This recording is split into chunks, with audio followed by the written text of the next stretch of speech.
Siena দেশের সাধ্বী Catherine. আমরা অ্যাসিসি থেকে এখন সিয়েনাতে এসেছি। অ্যাসিসি থেকে সিয়েনার দূরত্ব ১৩৬.৬ কিলোমিটার। এখানে আসতে আমাদের সময় লেগেছিল ১ ঘন্টা ৪৯ মিনিট। প্রথমেই আমরা যাচ্ছি সিয়েনার সান ডোমিনিকোর ব্যাসিলিকা দেখতে। এটি ব্যাসিলিকা ক্যাথারিনা নামেও পরিচিত। সিয়েনার টাস্কানিতে এই ব্যাসিলিকা অবস্থিত। শহরের অন্যতম গুরুত্বপূর্ণ এই ব্যাসিলিকা সিস্টারসিয়ান গথিক শৈলীর একটি উদাহরণ। বারোক শৈলীতে নির্মিত সেন্ট ক্যাথারিনের চ্যাপেলের মাঝখানে সেন্ট ক্যাথারিনের অকৃত্রিম মাথা ও আঙ্গুল দুটি বেদিতে রাখা আছে। এটি সেই আঙ্গুল। ক্যাম্পো রেজিও পাহাড়ের উপরে এই ব্যাসিলিকাটি ১২২৬ থেকে ১২৬৫ সালের মধ্যে নির্মাণ করা হয়েছিল। ১৪ শতকে এটিকে গথিক শৈলীতে প্রসারিত করা হয়েছিল। এরপর অগ্নিকাণ্ডে ব্যাসিলিকার ক্ষতি হওয়াতে ১৬ শতকে ও ১৭ শতকে এই ভবনটি আবার বারোক শৈলীতে পুনর্নির্মাণ করা হয়েছিল। গির্জার ভেতরের সমস্ত দেয়ালগুলোতে ফ্রেস্কো দ্বারা সেন্ট ক্যাথারিনের জীবন কাহিনী বলা হয়েছে এবং প্রতিটি ফ্রেস্কোর মাঝখানে মাঝখানে এইরকম অনেকগুলা চ্যাপেল আছে। খুব সুন্দর দেখতে সেই চ্যাপেলগুলো। আর এখানে সেই মাঝখানে সেখানটিতে আছে সাধ্বী ক্যাথারিনের মাথা এবং তার একটি বৃদ্ধাঙ্গুল। আর প্রতিটি স্থানে আছে অনেক অনেক চ্যাপেল। সাধ্বী ক্যাথারিনার পুরো নাম ক্যাথেরিনা ডি জ্যাকোপো ডি বেনানকাসা। তিনি ১৩৪৭ সালে সিয়েনা প্রজাতন্ত্রের, আজ যেটাকে ইটালি বলা হয়, সেখানে সিয়েনা অঞ্চলে জন্মগ্রহণ করেছেন। তার মা লাপা পিয়াজেন্তি সেখানকারই স্থানীয় কবির সন্তান ছিলেন। আর তার বাবা জাকোপো ডি বেনানকাসা সিয়েনার কাপড়ের রঞ্জক ছিলেন। ক্যাথেরিনা ৫-৬ বছরেই প্রথম খ্রিস্টের দর্শন লাভ করেছিলেন।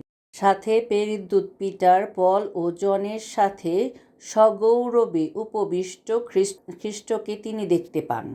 এই ব্যাসিলিকার প্রধান দরজাটি বাম দিকে অবস্থিত। এই সেই কপার দরজা। সাধ্বী ক্যাথারিনা ১৬ বছর বয়সে তার সব চুল কেটে ফেলেছিলেন এবং ডোমিনিকানে প্রবেশ করেছিলেন। চুল কেটে ফেলা তখনকার দিনে ছিল কুমারিত্বের প্রকাশ, মানে তিনি সম্পূর্ণরূপে খ্রিস্টেতে নিজেকে অর্পণ করেছিলেন। পরে তিনি মেন্টালেটে যোগদান করেছিলেন।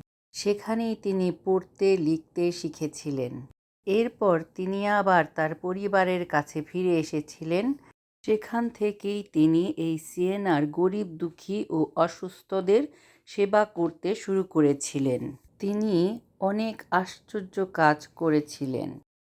ক্যাথেরিনার ৩টি ধারার কাজ বেঁচে আছে। প্রথম কাজটি তার প্রধান গ্রন্থ the dialogue of divine providence. এখানে ঈশ্বর ও তার মধ্যে যে সংলাপগুলি হতো সেই সমস্ত বিষয়ে বর্ণনা করা আছে।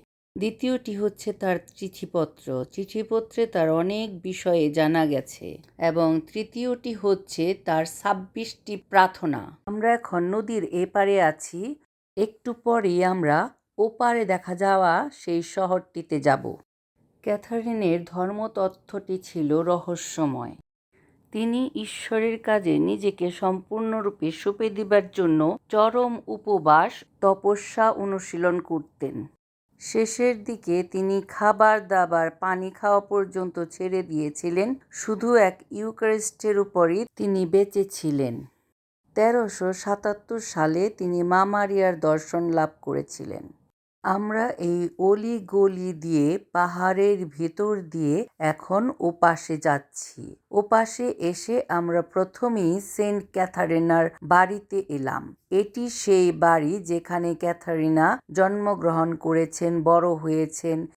সাধ্বী ক্যাথারিন ১৩৮০ সালে মাত্র ৩৩ বছর বয়সে রোমে মারা গিয়েছিলেন। সাধ্বী ক্যাথারিনের সম্মানে নির্মিত প্রধান গির্জাগুলো হল রোম নগরে সান্তা মারিয়া মিনার্ভা ক্যাথেড্রাল, যেখানে তার দেহ সুরক্ষিত আছে।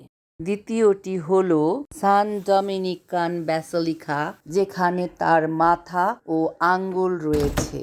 এবং তৃতীয়টি হল আমরা এখন যেখানে আছি তার এই জন্মস্থানে তার পাশে নির্মিত ধর্মীয় ভবনগুলির একটি কমপ্লেক্স।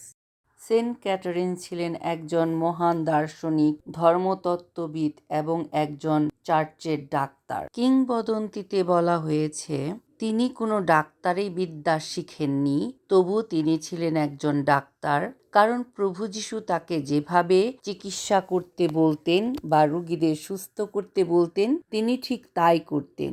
আর এর মাধ্যমে তিনি বহু রোগীকে প্রাণে বাঁচিয়েছিলেন, সুস্থ করেছিলেন এবং জীবিত অবস্থায়ও তিনি অনেক আশ্চর্য কাজ করেছিলেন। খ্রিস্ট তাকে দর্শন দিয়ে তাকে একটি আংটি দিয়েছিলেন এবং তাকে তার প্রতি বিশ্বস্ত থাকতে বলেছিলেন। তারই মাংসের তৈরি আংটি।